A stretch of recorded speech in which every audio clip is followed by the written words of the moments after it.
कुछ ही समय पहले प्रधानमंत्री जो हैं एनडीए की बैठक हुई, उनको सर्वमान्य नेता यूनानिमसली उनको नेता मान लिया गया और चंद्रबाबू नायडू, नीतीश कुमार, शिवसेना शिंदे ग्रुप जो है उन्होंने भी इस मीटिंग को अटेंड किया। प्राइम मिनिस्टर ने कहा अगर एनडीए एक साइड है एस्पिरेशन रिजॉल्व करने के लिए भारत की, एनडीए का मतलब है नया new India, develop India, aspirational India. ये भी कहा कि जो मैंडेट है वो सिनेरियो है साफ तौर पे कि देश को एनडीए पर विश्वास है और जो 10 साल काम हुआ है वो जो है वो कमिटमेंट के साथ किया गया है। कांग्रेस को भी कहा कि जो कांग्रेस के जो 3 बार के अगर मिला ले नंबर, तब भी मौजूदा नंबर जो है बीजेपी के उसके बराबर में नहीं गए। देखिए, 2024 के चुनाव नरेंद्र मोदी के लिए व्यक्तिगत रूप से, राजनीतिक रूप से और नैतिक रूप से एक प्रचंड हार हुई है। ये कुछ भी कहें, जो उन्होंने नारा लगाया था 400 पार, वो पूरा नहीं हो पाया। मोदी की गारंटी, मोदी की गारंटी, मोदी ही मुद्दे बन गए थे। खुद अपने आप को उन्होंने मुद्दा बनाया, अपने आप को भगवान घोषित किया। तो इसीलिए मैं कहता हूं, ये 3 हार हुए हैं प्रधानमंत्री की: व्यक्तिगत हार, राजनीतिक हार और नैतिक हार। और अपने खुद के सीट में 1.5 लाख वोटों से कम से जीते हैं। कैसे वो कह सकते हैं मेरी जीत हुई है? ये मोदी की हार है। और अचानक ये एनडीए का जो भूत है, उन्होंने उसको उनमें ऑक्सीजन फूंकने की कोशिश की है। इसीलिए मैं कहता हूं, ये प्रधानमंत्री नहीं है, ये 1/3 प्रधानमंत्री हैं। नरेंद्र, नायडू और नीतीश 1/3 प्रधानमंत्री हैं। ये जनादेश इनको नहीं मिला है। जनादेश इनके खिलाफ गया है, प्रचंड जनादेश है इनके खिलाफ।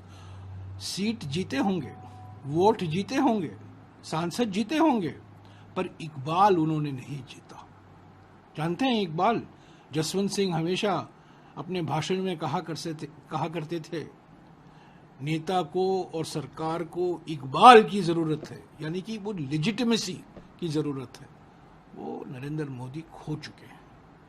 और वो कुछ भी कहें, वो 1/3 प्रधानमंत्री के रूप में आज वो उन्होंने दावा किया है कि मैं सरकार बनाऊंगा। अरे, ये तो गठबंधन चला नहीं पाएंगे। इनका बंधन क्या है? ये डेमोक्रेसी में इनका कोई विश्वास नहीं है, डेमोकुर्सी में विश्वास है। और डेमोकुर्सी के साथ वो बंधन जानते हैं, जनबंधन नहीं जानते हैं, गठबंधन नहीं जानते हैं, दलों का बंधन नहीं जानते हैं। और एक बात याद रखिए, बीजेपी के सांसदों ने अब तक समिति बुलाई नहीं गई है। बीजेपी सांसद ने इनको नेता नहीं चुना है। वो उन पर बाईपास सर्जरी कर दिया और सीधे एनडीए के सांसद इनको चुने नेता। बीजेपी की पार्टी की बैठक होनी चाहिए, वहां ये चुनकर आए। हम लोग सब जानते हैं अंदरूनी मामला क्या हो रहा है, कौन लोग नाराज हैं, कौन लोग नहीं चाहते हैं उनको, पर बाईपास सर्जरी कर दिया बीजेपी के ऊपर। लेकिन सर, आप कह रहे हैं कि जनबंधन नहीं जानते हैं, गठबंधन नहीं जानते हैं, लेकिन तारीखों के कसीदे पड़े हैं। डेमोकुर्सी बंधन जानते हैं, कुर्सी बंधन, सत्ता बंधन, कुर्सी बंधन। उसी पे जो और साथी हैं उनके, नीतीश कुमार और चंद्रबाबू नायडू, उन्होंने तो साफ तौर पर कहा कि अगली बार जब आप आइए तो कुछ लोग जो इधर उधर जीत गए हैं, अगली बार सब हारेंगे, हमको पूरा भरोसा है, जल्दी आप आइए। आज अरे देखिए, एक जमाने में चंद्रबाबू नायडू हमारे साथ थे। 2018 में उन्होंने प्रधानमंत्री, 1/3 प्रधानमंत्री को क्या कहा? आतंकवाद कहा। और हम जानते हैं 1/3 प्रधानमंत्री और अमित शाह ने चंद्रबाबू नायडू के बारे में क्या कहा था। नीतीश कुमार तो जानते ही, वो पलटी के मास्टर हैं, कहीं भी किसी वक्त कहीं भी हो सकते हैं। हमारे साथ भी रहे हैं। 23 जून 2023 को पटना में तो बैठक हुई ना, इंडिया जनबंधन जो बना, पटना से शुरुआत हुई थी और नीतीश कुमार ने उस बैठक की अध्यक्षता की थी। तो ये सब बोलने के लिए अवसरवादी है ये। सर, ये भी सवाल सर, ईवीएम को प्रधानमंत्री ने कहा कि जब मैं 4 जून को नतीजे आ रहे थे, मैं काम कर रहा था, लेकिन फोन कॉल बजने लगे बाद में, मैंने किसी से पूछा क्या नंबर ठीक है? इसका मतलब ईवीएम जिंदा है कि मर गई? ये जो अपोजिशन के लोग हैं, इन्होंने लोगों को डेमोक्रेसी में विश्वास करना खत्म करा दिया था। हमेशा ईवीएम को बकते रहे और बिल्कुल मुझे लगा था कि ये ईवीएम का जनाजा निकल जाएगा 4 जून को। उनको अब ताले लग गए हैं, ईवीएम ने उनको चुप करा दिया है। ये डेमोक्रेसी की स्ट्रेंथ है, ये फेयरनेस है।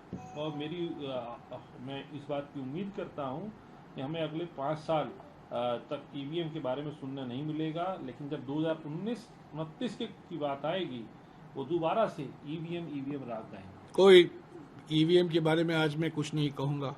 कई शिकायतें हैं, संवैधानिक संस्थाएं हैं, उनके बारे में मैं कुछ नहीं कहूँगा। उनके बारे में भी हम बहुत कुछ बोल सकते हैं, पर यह बात याद रखिए, कांग्रेस पार्टी को आर्थिक रूप से अपंग करने का प्रयास किया गया था। खाताबंदी हुआ था, आप जानते हैं, इलेक्ट्रल बॉन्ड स्कैम हुआ था, खूब इन्होंने 8,200 करोड़ चंदा इकट्ठा किया। चंदा दो धंधा लो, इस आधार पर, हफ्ता वसूली के आधार पर। मैं इस पर नहीं जाना चाहता हूं, वो सब चुनाव के प्रचार में हमने बात की। पर जो जीत हुई है, इसकी जीत हुई है, जो राहुल जी ने बार बार पातन से लेकर अपने चुनाव प्रचारों में ये दिखाया, जनता को दिखाया, हम किसके लिए लड़ रहे हैं?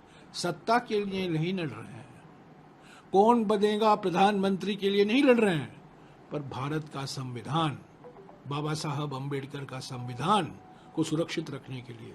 और वही 1/3 प्रधानमंत्री डॉक्टर अंबेडकर की मूर्ति, महात्मा गांधी की मूर्ति, छत्रपति शिवाजी महाराज की मूर्ति जिस स्थान पर है, जिस पवित्र स्थान पर है, पार्लियामेंट हाउस के सामने, जहां हम पिछले 10 साल से जाया करते थे, प्रदर्शन किया करते थे, मोदी सरकार के खिलाफ हम वहां प्रोटेस्ट करते थे, वहां से मूर्तियां हटाई गई हैं और कहीं कोने में लगाया जा रहा है। ये उनकी मानसिकता है, ये हकीकत दर्शाता है।